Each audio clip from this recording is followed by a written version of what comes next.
අයිබෝන් කලින් වීඩියෝ වලදී මම කතා කරා ඔයගොල්ලන්ට ගොඩක් ඩිග්‍රී පැත්තෙන් ඔයගොල්ලන්ට මොනවද යන්න පුළුවන් ඊට පස්සේ ඔයගොල්ලන්ගේ සුදුසුකම හදාගන්න පුළුවන් ඔය දේවල් මම පහුගිය වීඩියෝ දෙක තුනක් කතා කරා. එතකොට ළමයි ගොඩක් මැසේජ් කරපු කමෙන්ට් කරපු ළමයි අහපු දෙයක් තමයි මොනවද අපිට මේ ඩිග්‍රීට අමතරව අපි ගොඩනගා ගන්න හොඳ සුදුසුකම් කියලා. එතකොට මම ගොඩක් අයට කියපු දෙයක් තමයි මේ ISO systems ගැන ඕගොල්ලෝ ඉගෙන ගන්නවා නම් වටිනවයි කියලා. එතකොට එහෙම කියනකොට ගොඩක් අය අහල් තිබ්බා මේක මේ මැනුෆැක්චරින් කරන පැත්තේ ඉන්න අයද ක්වොලිටි පැත්තේ ඉන්න අය විතරක් දැනගන්න ඕන දෙයක්ද කියලා නෑ. ISO systems ලංකාවේ නෙමෙයි ග්ලෝබල් දෙයක්. ඒවා ඕගොල්ලෝ මොන ශාස්ත්‍රයේ හිටියට ඒවට අදාළව දැනගෙන හිටියා කියලා වැඩි වෙන්නේ නැහැ. අනිවාර්යෙන් ඒක හොඳ බාහිර සුදුසුකමක් වෙනවා. එතකොට මම හිතුවා ලංකාවේ තියෙන මේ ප්‍රධානම කියන්නේ ප්‍රසිද්ධම ISO මේ සිස්ටම්ස් කීපයක් ගැන කතා කරන්න. එතනදී ප්‍රධාන වශයෙන් අපිට කතා කරන්න පුළුවන් ISO 9001 2015 කියන ස්ටෑන්ඩඩ් එක. මේක කියන්නේ 2015 දැන් මේක අලුත් වර්ෂන් එකක් එනවා 2026 අලුත් වර්ෂන් එකක් එනවා. මේක ඇවිල්ලා quality management system එකක්. මේකෙන් කරන්නේ ඕනම ඕගනයිසේෂන් එකකට ඒගොල්ලෝගේ ප්‍රොඩක්ට් and සර්විසස් quality එක, customer satisfaction එක, professional efficiency එක වැඩි කරන්න උදව් කරනවා. ඒ කියන්නේ ඔයා මෙහෙම සරලව හිතන්න. ඔයා අපි හිතමුකෝ ඔයා මොකක් හරි නිෂ්පාදනයක් කරනවා. නැත්තම් ඔයා මොකක් හරි සර්විස් එකක් කරනවා. දැන් ප්‍රොඩක්ට් එකක් හෝ සර්විස් එකක් කරනවා. මේකෙදි ඔයාගේ තියෙනවා එදිනෙදා වෙන ක්‍රියාවලි තියෙනවා. සහ ඔයාගේ තියෙනවා අපි හිතමුකෝ කාර්ය මණ්ඩලයේ 20ක් ඉන්නවා කියලා. ඒ 20 දෙනාට විවිධ තනතුරු තියෙනවා. එතකොට මැනේජ්මන්ට් එකක් ඉන්නවා. එතනින් පල්ලෙහාට සුපර්වයිසර්ස්ලා ඉන්නවා. එයාගේ කට්ටිය ඉන්නවා. එතකොට මේ සියලු දෙනාටම වැඩ බෙදලා තිනවා. මේගොල්ලන්ට වගකීම් බෙදලා තිනවා. අන්නේ මේ දේවල් ටික අපි පිළිවෙලට ડોකියුමන්ට් කරන එක තමයි මේ ISO 9001 වලදී මූලික වශයෙන්ම වෙන්නේ. එතකොට ISO 9001 නේ මැනුවල් එකට අදාළව අපිට පුළුවන්කම තියෙනවා මේක සිස්ටම් එක ඩෙවලොප් කරගන්න පුළුවන්කම තියෙනවා. ඊට පස්සේ අපිට පුළුවන් මේවට අදාළව ප්‍රොසීඩියර්ස් ලියන්න. ප්‍රොසීඩියර්ස් ලියලා ඊට පස්සේ මේක මේ සිස්ටම් සර්ටිෆිකේෂන් එක ගන්න. ඉතින් ලංකාවේ මේක පිරිනමන ආයතන කීපයක් තියෙනවා. ප්‍රධාන වශයෙන් ගත්තොත් එimhe SLSI ආයතනය, තව SGS ආයතනය, බියුරෝ වෙට්ටාස් ආයතනය, මේ වගේ ආයතන තියෙනවා. එතකොට මේක අපි ලබා ගන්නවා නම් අපි මේ අදාළ ડોකියුමන්ට් ටික හදා ගන්න ඕනේ, ස්ටෑන්ඩඩ් එකට අදාළව හදා ගන්න ඕනේ. දැන් එතකොට ඕගොල්ලොන්ට මේක වැදගත් වෙන්නේ කොහොමද? ඕගොල්ලොන්ට පුළුවන්කම තියෙනවා මේ සම්බන්ධව අදාළ විවිධ කෝසස් තියෙනවා. ඒවා ඉගෙන ගන්න. උදාහරණයක් විදිහට ගත්තොත් තමයි SLSI එකෙන් කරනවා මේ ගැන awareness program, workshop program. ඊට පස්සේ ඕගොල්ලෝ ටිකක් ඇඩ්වාන්ස් කියන්නේ මේක ටිකක් හොඳට ඉගෙන ගත්තට පස්සේ ඕගොල්ලන්ට පුළුවන්කම දෙනවා lead auditor වගේ program කරන්න. මේ ආයතන SGS, SLSI වගේ ඕනම ආයතනයක ඕගොල්ලන්ට පුළුවන්කම තියෙනවා. එතකොට ඕගොල්ලන්ට මේවා හරි වටිනවා. ඕගොල්ලෝ ක්වොලිටි පැත්තෙන් ගියා නැත්නම් මැනුෆැක්චරින් ගියා වුණත් ඔයා සර්විස් සෙක්ටර් එකක මොන හරි වැඩ කරත් ඔයාට මේ 9001 දැනගන්නවා කියන එක සෑහෙන්න වටිනවා. ඒ වගේම ලංකාවේ තියෙන තව ස්ටෑන්ඩඩ් එකක් මම කියන්නම්. ඒ තමයි ISO IEC 17025 2017. ඒ කියන්නේ අපි කියනවා ISO 17025 කියලා කියනවා. මේක පාවිච්චි කරන්නේ ටෙස්ටින් and කැලිබ්‍රේෂන් ලැබොරටරි වල තමයි පාවිච්චි කරන්නේ. එතකොට ගොඩාක් වෙලාට මේක මේ සයන්ස් පැත්තට සම්බන්ධයට තමයි ගොඩාම මේක මේ ස්ටෑන්ඩඩ් එක ඕන වෙන්නේ. එතකොට කියන්නේ ලැබ් සම්බන්ධව. එතකොට ඒ ලැබ් වල ටෙක්නිකල් කම්පිටන්සි එක, ඇකියුරේට් රිසල්ට්, මෙෂර්මන්ට් ට්‍රේසබිලිටි කියන එක. මම මෙෂර්මන්ට් ට්‍රේසබිලිටි ගැන ලොකුට කියන්නේ නැහැ. සරලව කිව්වොත් එහෙම මෙෂර්මන්ට් එකක් කිව්වොත් එහෙම SI යුනිට් එකේ ඉඳන් ඔයා දෙන අවසාන මිනුම දක්වා තියෙන මේ ලින්ක් එකට තමයි මෙෂර්මන්ට් ට්‍රේසබල් එකක් කියලා කියන්නේ. එතකොට මෙන්න මේවා මේ දෙන රිසල්ට් එක ඕගොල්ලෝ දෙන මොකක් හරි ඕන මිනුමක්. කැලිබ්‍රේෂන් ලැබ් එකක් ගත්තොත් එimhe කැලිබ්‍රේෂන් ලැබ් එක දෙන කැලිබ්‍රේෂන් රිපෝට් එක කොච්චර වැලිඩ්ද කියන එක මෙන්න මේ ISO 17025 මේ මැනේජ්මන්ට් සිස්ටම් එක මගින් තහවුරු කරනවා. ටෙස්ටිං ලැබ් වලත් එහෙමයි. දැන් ටෙස්ටිං ලැබ් තියෙනවා ලංකාවේ. අපි හිතමු ජලය සම්බන්ධව කියලා ජලය සම්බන්ධ රිපෝට් එකක් දෙනවා. මේ රිපෝට් එක ඇක්‍රිඩේටඩ් රිපෝට් එකක් වුණොත් ඒකට තියෙන වැලිඩිටි එක ලෝකෙම ඒක හරි වටිනවා.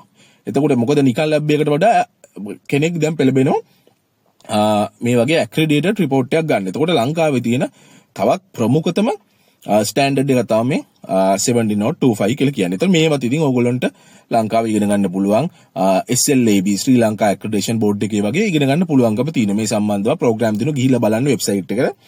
මම දාන්නම් ඒ වෙබ්සයිට් වල ලින්ක්. ඒවට ගිහිල්ලා බලන්න. ඒවේ තියෙනවා මේ ගැන ප්‍රෝග්‍රෑම් තියෙනවා. ඕගොල්ලෝ ප්‍රයිවට් සෙක්ටර් එකේ හිටියත් ගවර්න්මන්ට් සෙක්ටර් එකේ හිටියත් ඕගොල්ලෝ ඉගෙන ගන්න ළමෙක් වුණත් ඕගොල්ලොන්ට ගිහිල්ලා මේ කෝස් වල සහභාගී වෙන්න පුළුවන්. බොහොම සුළු මුදලක් තමයි යන්නේ. කියන්නේ මොකද මේ කෝස් තියෙන 2 day 1 day ප්‍රෝග්‍රෑම් වල ඒවට ගියාම මේ සිස්ටම් එක ගැන ඔයගොල්ලන්ට ඔක්කොම ඉගෙන ගන්න පුළුවන්කම තියෙනවා. සාමාන්‍යයෙන් රුපියල් 2 day ප්‍රෝග්‍රෑම් එක රුපියල් 25000ක් වගේ තමයි වෙන්නේ. ඉතින් අපි රුපියල් 25000ක් අද කාලේ පාවිච්චි කරලා අපිට මේ වගේ නොලෙජ් එකක් ගන්නවා කියනක හරි වටිනවා. අපිට ඒ වගේ දේවල් ඒ වගේ මුදලකට ගන්න අමාරුයි.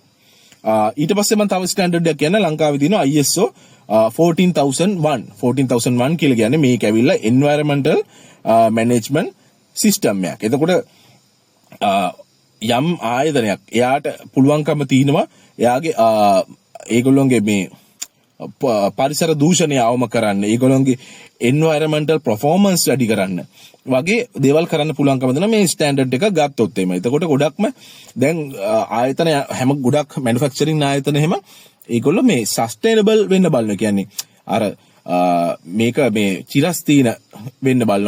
මේක තව ඉදිරි પરම්පරාවටත් මේක පාවිච්චි කරන්න පුළුවන් වෙන විදිහට මේ දේවල් සම්පත් පරිභෝජනය කරන් තමයි දැන් ගොඩක් ආයතන පෙළඹෙන්නේ. මේක ලෝකෙම පෙළඹෙනවා. එතකොට ලංකාවත් දැන් මේකට යනවා. එතකොට ඒ හින්දා ගොඩක් වෙලාට මෙන්න මේ 14001 කියන එකත් ගොඩක් මැනුෆැක්චරින් පැත්තට තමයි ගොඩාක්ම තියෙන්නේ. මේ ස්ටෑන්ඩඩ් එක ගන්න බලනවා. එතකොට මේ ස්ටෑන්ඩඩ් එක තියෙනවා නම් ගොඩක් ආයතන වලට පුළුවන්කම තියෙනවා USA UK වලට උනත් මේ එක්ස්පෝර්ට් කරන්න තමන්ගේ ප්‍රොඩක්ට් එක. එහෙම දැන් ප්‍රමුඛම් පෙළේ ආයතන ගත්තොත් එහෙම ලංකාවේ තියෙන ඔය බීගම සෝන් එකේ තියෙන ආයතන ගොඩක් වෙලාට මේ ස්ටෑන්ඩඩ් එක ඒගොල්ලන්ට පිළිපදින්න වෙනව. නැත්නම් ඒගොල්ලන්ට මාකට් එකට ඒගොල්ලන්ට මේ තරගයක් දෙන්න බැරි වෙනවා. ඒ වගේම මේකත් ඉගෙන ගන්න පුළුවන් ලංකාවේ SLSI ආයතනය. ඒ වගේ සහ ප්‍රයිවට් තර මම කිව්වා වගේ බියුරෝ වෙට්ටාස් SGS වගේ ආයතන වල තියෙනවා. ඉගෙන ගන්න පුළුවන්. ඕගොල්ලන්ට බලන්න පුළුවන් වෙබ්සයිට් වල ගිහලා මේක චෙක් කරන්න. මේ Google search කරලා බලන්න මේ ස්ටෑන්ඩඩ් එක නම ගහලා courses in Sri Lanka කියලා. එතකොට ටක් ගාලා මේක හොයාගන්න පුළුවන්. එතකොට මම තව එකක් ඉක්මනට කියන්නම්. ISO 45001 මේක ඇවිල්ලා ගත්තොත් එහෙම මේක OSHAS කියන අපි කියන්නේ occupational safety and hazard කියලා කියනවා. work place එක තියෙන safety එක වැඩි කරන්න, ඊට පස්සේ occupational risk අඩු කරන්න, employee කියන්නේ සේවකයෝගේ මේ ආරක්ෂාව වැඩි කරන්න, health එක වැඩි කරන්න දේවල් වලට තමයි මේ 14001 කියන එක පාවිච්චි කරන්නේ. ඊට පස්සේ තව මම ස්ටෑන්ඩඩ් එකක් කියන්නම්. ඒ තමයි ISO 22001 2018 කියන එක. එතකොට අර කලින් 45000 එක 2018. එතකොට මේ ISO 22000 2018 කියන එක ඇවිල්ලා මේක ෆුඩ් සේෆ්ටි සම්බන්ධව. කියන්නේ ෆුඩ් මැනුෆැක්චරින් ආයතන වලට මේක දැන් මැන්ඩේටරි අනිවාර්ය රික්වයර්මන්ට් එකක් වෙලා තියෙනවා. මොකද මේක තිබ්බොත් තමයි මේගොල්ලෝ පුළුවන්කම තියෙන්නේ එක්ස්පෝර්ට් මාකට් එකට එන්න. සහ ලංකාවේ දැන් ගොඩාක් තරගයක් තියෙනවා ෆුඩ් මැනුෆැක්චරින් ආයතන වලට. එතකොට ඒගොල්ලොන්ට අනිවාර්යයෙන්ම අවශ්‍ය වෙනවා මෙන්න මේ ස්ටෑන්ඩඩ් එක තියාගෙන ඉන්න එක. රයිට්.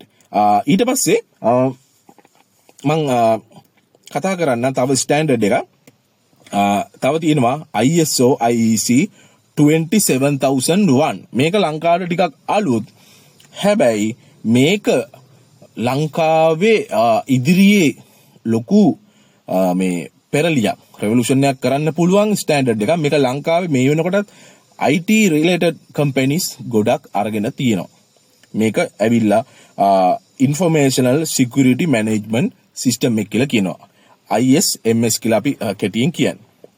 එතකොට මේකට පුළුවන්කම තියෙනවා කිසියම් ආයතනයක තියෙන ඒගොල්ලෝගේ තියෙන sensitive information protect කරන්න, cyber risk අවම කරන්න, data confidentiality වැඩි කරන්න. දැන් මේක මේ ලංකාවේ කතා කරන මොහොත වෙනකොටත් අපි මේ data සම්බන්ධව ලොකු ප්‍රශ්නයකට මුහුණ දීලා තියෙනවානේ. cyber security ගැන කියනකොට අපිට එකපාරට මතක් වෙනවා මේ මහ බැංකුව සම්බන්ධව මේ මුදල් අමාත්‍යාංශ සම්බන්ධව පහුගිය දවස්වල වෙච්ච සිදුවීමක්. ඉතින් මේ වගේ සිස්ටම් එකක් බිල්ඩ් කරලා තිබුණා නම් රයිට් මෙන්න මේ රිස්ක් අවම කරගන්න පුළුවන්කම තියෙනවා. මේ සිස්ටම් මේකින් කොහොමද අතර රිස්ක් එක අවම කරන්නේ? මේ සිස්ටම් එකක් තියෙනකොට මේවා අපි ඉන්ටර්නැෂනල් ස්ටෑන්ඩඩ් වලට අනුව තමයි මේවා අපි වැඩ කරන්නේ. Tamanට ඕන විදියට වැඩ කරන්න බෑ. එතකොට අපි මේ ස්ටෑන්ඩඩ් එක මේන්ටේන් කරන්න ඕනේ. එතකොට මේන්ටේන් කරන්න ඒගොල්ලෝ ප්‍රොටෝකෝල්ස් හදන්න ඕනේ. මේ ප්‍රොටෝකෝල්ස් අනුව තමයි වැඩ කරන්න පුළුවන්කම තියෙන්නේ. Tamanට හිතුමතේ කෙනෙක්ට ඩිසිෂන් ගන්න බෑ. එහෙම තිබුණා නම් ඒ යම් ලංකාවේ ඒ ආයතන දෙක තුනක වුණා කීපයක වුණා ඒ දේවල් උනත් අවම කරන්න පුළුවන්කම තියෙනවා මේ වගේ ස්ටෑන්ඩඩ් එකක් තිබ්බනම්. එතකොට ඕගොල්ලන්ට තේරෙන්නේ නැති මේ ස්ටෑන්ඩඩ් ඉස්සරහට කොච්චර වටිනවද කියන එක. දැන් මට එක මගේ වෘත්තිය ඇතුලේ වැඩ කරනකොට මට හම්බුණා එක මේ ඩුබායි වල කිසියම් ආයතනයක් ඒගොල්ලොන්ට තියෙන ඕල්රෙඩි තියෙනවා ISO 9001 අනිවාර්යෙන්ම ඩුබායි වල ගොඩාක් ආයතන වල තියෙනවා. ඊට පස්සේ ඒගොල්ලෝ ISO 14001 තියෙනවා. ඊට පස්සේ ඒගොල්ලොන්ට OSHAs තියෙනවා. ඒ කියන්නේ ඒගොල්ලොන්ට මැනේජ්මන්ට් සිස්ටම් 3ක් තියෙනවා. ඒ 3ක් තිබිලත් ඒගොල්ලෝ දැන් බලනවා ඒගොල්ලොන්ට මෙන්න මේ ISMS එක ගන්න. ඒ කියන්නේ ඉන්ෆර්මේෂන් සිකියුරිටි මැනේජ්මන්ට් සිස්ටම් එක ගන්න බලනවා.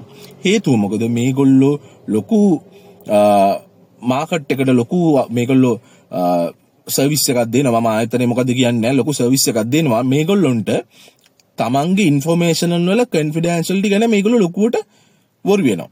මේකද දැන් හිතන්නකෝ වැඩ කරපු කෙනෙක් වුණත් මේ ඉන්ෆර්මේෂන් තව ආයතනයකට ගෙනිච්චොත් මේගොල්ලොන්ට මේක බිස්නස් එකට බලපානවා. ඉතින් ඒකෙන් හින්දා මේගොල්ලෝ මේව රැකගන්න මෙන්න මේ සිකියුරිටි මොනවාද ඉන්ෆර්මේෂන් සිකියුරිටි මැනේජ්මන්ට් සිස්ටම් එක බිල්ඩ් කරන්න බලනවා. දැන් ගොඩක් يعني ඉස්සරක මේක නිකන් හිතුනේ මේක ඇවිල්ලා ස්ටෑන්ඩඩ් එක එනකොට මේක ඇවිල්ලා නිකන් IT සෙක්ටර් එකට විතරක් සම්බන්ධ වෙලා නෑ. කිසියම් data protection එක සම්බන්ධව වොරි වෙන ඕනම ආයතනයකට ප්‍රමුඛ පෙළේ ආයතන දැන් මේක ටිකෙන් ටිකට මේකට යොමු වෙගෙන එනවා. එතකොට මේක වුණත් දැන් ඔයාලට ලංකාවේ ඉගෙන ගන්න ඕන තරම් කෝසස් ඔය මම කතා කරපු SGS සහ Bureau Veritas වල තියෙනවා. දැන් රාජ්‍ය ආයතන තාම ලොකුවට ඒවා ඉම්ප්ලිමන්ට් කරන්න තාම අරගෙන නැහැ. කියන්නේ රාජ්‍ය සම්බන්ධව මේ සම්බන්ධව ISO උගන්වන්නේ SLSI එක සහ ශ්‍රී ලංකා ඇක්‍රඩිටේෂන් බෝඩ් එක අපි SLAB ආයතනය කියනවා. එතකොට ඒ ආයතන තාම ලොකුවට මේවට ගිහිල්ලා නැහැ. නමුත් අර ප්‍රයිවට් සෙක්ටර් එකේ ආයතන ඒගොල්ලෝ මේ ගැන කෝසස් තියෙනවා. ඉතින් මීට අමතරව තව ගොඩක් ඒවා තියෙනවා. දැන් ෆුඩ් මැනුෆැක්චරින් පැත්ත ගත්තොත් එහෙම GMP එහෙම තියෙනවා. දැන් GMP කියන එක දැන් ඇත්තටම බේසික් දෙයක් වෙලා ඉවරයි ෆුඩ් මැනුෆැක්චරින් වලදී. ඒ හින්දා ඊට වඩා ගොඩක් ස්ටෑන්ඩඩ් දැන් ඇවිල්ලා තියෙනවා. මෙතනින් එහාටත් ISO තව ස්ටෑන්ඩඩ් තියෙනවා. නැතුව නෙමෙයි. හැබැයි ලංකාවේ ගත්තොත් එහෙම ඔයාලට ගොඩක් වටින සිස්ටම් 6ක් විතර තමයි මම මේ කතා කරේ. මේවා ඕගොල්ලන්ට පුළුවන්කම දෙන මම අර කිව්වා වගේ ආයතනවල කෝසස් කරන්න. කරලා ඕගොල්ලන්ට පුළුවන් ඕගොල්ලොන්ගේ සුදුසුකම් වලට මේක එකතු කරගන්න. මොකද හිතන්න ඔයා මම දැන් සරල උදාහරණයක් කියන්නේ හැම වෙලෙම විශ්වවිද්‍යාලයක අවුට් වෙච්ච ළමයෙක් ගැන. විශ්වවිද්‍යාලයේ ළමයෙක් අවුට් වෙලා ළමයෙක් යනවා. ඒ ළමයා ISO 9001 එයා අපි හිතමු එයා පොඩි වර්ක්ෂොප් අනම්මනම් ඒ වගේ පොඩි කෝසස් ටික කරගෙන තිනවා කැම්පස් එකේ ඉන්න ගමන් හැමීට ඒවට ජොයින් වෙලා එයා කරගෙන තිනවා. තව ළමෙක් ඉන්නවා ඒ කියන්නේ දෙන්නටම ඩිග්‍රී තියෙනවා. තව ළමෙක් ඉන්නවා ඩිග්‍රී විතරයි. ඉතින් ආයතනයක් ඒ වෙලාවට රෙක්රූට් කරනකොට පෙළඹෙනවා අර ISO ගැන දන්න ළමයව ගන්න. මොකද ඒ ළමයා ඕල්රෙඩි දන්නවා. ඒ දන්න කෙනාව ගන්න හරි වටිනවා. දැන් ඇත්තටම අපි විශ්වවිද්‍යාලයෙන් අවුට් වෙනකොට අපිට මේව ගැන ඒ දවස්වල ලොකු අයිඩියා එකක් තිබුණේ නැහැ. ඒකයි දැන් අපි කියන්නේ. දැන් අපි ෆීල්ඩ් එකට ඇවිල්ලා අවුරුදු දැන් මට දැන් මේනකොට අවුරුදු 10කට වැඩි ෆීල්ඩ් එකේ ඉතින් අපි ඉන්නකොට අපිට තේරිච්ච දේ තමයි අපි ගොඩක් පරක් වුණා නේද ඉගෙන ගන්න කියලා. අපි මේවා දැන් මේ සිස්ටම් ගැන ඉගෙනගෙන අපි මේවත් එක්ක වැඩ කළා. අපිට පුළුවන්කම තියෙනවා මේව තුළ earn කරන්න පුළුවන්කම තියෙනවා. ඒ කියන්නේ අපේ රැකියාවට අමතරව අපිට ගොඩක් earn කරන්න පුළුවන්කම තියෙනවා. කන්සල්ටේෂන් පැත්ත වුණත් කියන්නේ ඕගොල්ලොන්ට ටිකක් එක්ස්පීරියන්ස් එක හැදෙනකොට තව ආයතනයකට කන්සල්ට් කරන්න ඒගොල්ලොන්ගේ සිස්ටම් එක බිල්ඩ් කරන්න ඒ වගේ දේවල් කරන්න පුළුවන් කම්පවා ඕගොල්ලන්ට එනවා. ඉතින් දැන් මම මේ වෙනකොට මම ඒ වගේ දේවල් කරනවා. මම දාන්න මගේ කන්සල්ටේෂන් මේ Facebook page එකේ මම link එකක් දාලා තියන්න. ඒ සම්බන්ධව ආස කෙනෙක් ඉන්නවනේ ඒකට ගිහිල්ලා බලන්න. මම ඒකෙත් දානවා ISO සම්බන්ධව සමහර වෙලාවට මම පෝස්ට් එහෙම දානවා. තාම වෙබ්සයිට් එක මට තාම මේක පබ්ලිෂ් කරන්න බැරුණා. මම වෙබ්සයිට් එකත් පුළුවන් ඉක්මනට දානවා. ඕගොල්ලන්ට එතකොට වෙබ්සයිට් එකනොත් ආටිකල් කියන්න පුළුවන්කම තියෙනවා. මම වෙබ්සයිට් එක ගෙනාව ගම ඒකෙනත් මම දාන්නම්. ඕගොල්ලෝ මගේ Facebook page එකට ඒ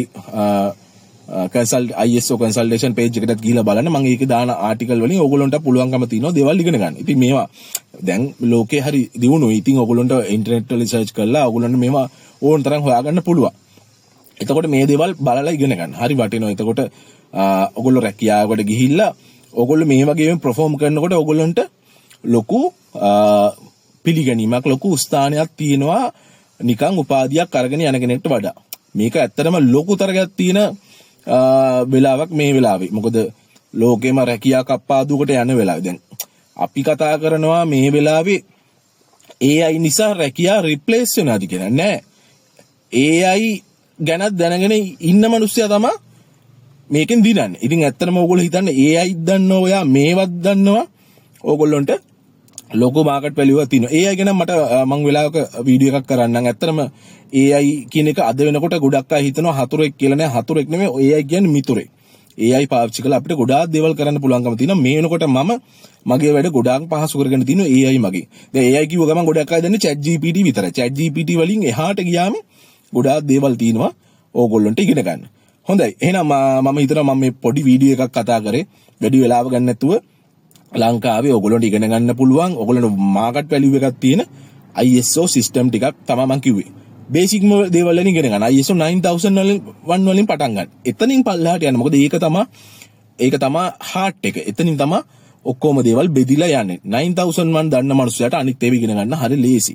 එතකොට ඒකෙන් මැනේජ්මන්ට් සිස්ටම් එක කවර් වෙනවා. අනිත් පාර්ට් හැම ස්ටෑන්ඩඩ් එකම මොකද හැම ස්ටෑන්ඩඩ් එකම ටෙක්නිකල් සහ යනවා මැනේජ්මන්ට් පාර්ට් එක.